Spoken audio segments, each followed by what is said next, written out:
Form containers define the graphical alignment of the form. You define the layout of the form by creating these layout containers. Different kinds of containers are provided, each of them with a specific role. Some containers can hold children containers, while others can define a screen area used to format labels and data fields. Valid containers for form layout are horizontal box, vertical box, group, folder, page, grid, scroll grid, and table. Let's take a look at each of these.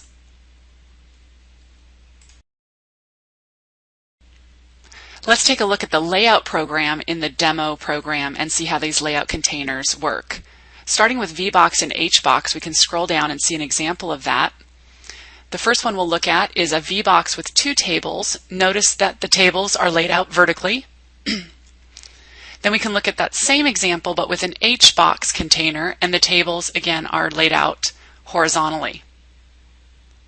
If we look at the associated XML, the 42F file, we can see that the tables are nested within a Vbox tag or vertical box, meaning the containers will be laid out vertically.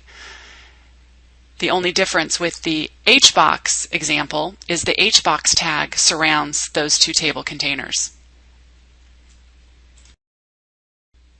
The group container, also called a group box, provides a nice way of displaying a titled box around a group of contained elements.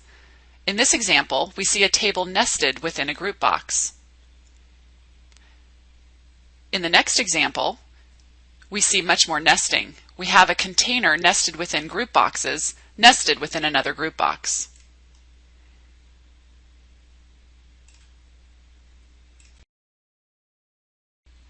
The page control container, also called folder and page, manages pages displayed as tabs.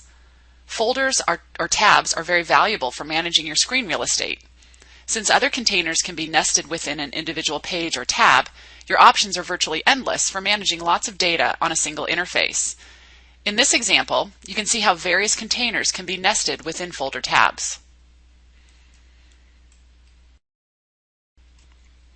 A grid container is a basic container that allows you to group other items such as widgets and objects. It doesn't have any special presentation characteristics at runtime, but it does allow you to easily manage a set of fields, labels, and widgets as a collection.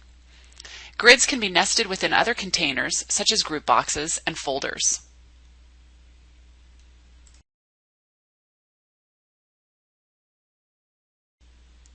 Let's switch over now to the lists demo and take a look at the table container. A table container presents a record list in columns and rows. Tables have lots of properties that can be helpful to users, such as sorting, organizing columns, and removing columns from view.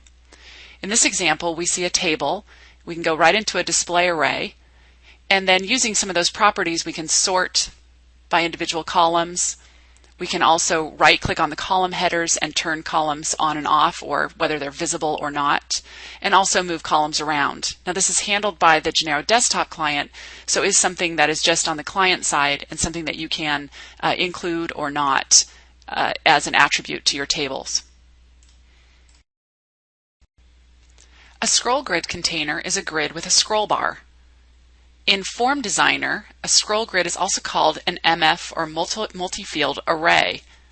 Multi-field array containers are scroll grids but with a special mechanism to allow you to create a row template. The row template allows you to display a record list of data in a grid-style format with the scroll bar.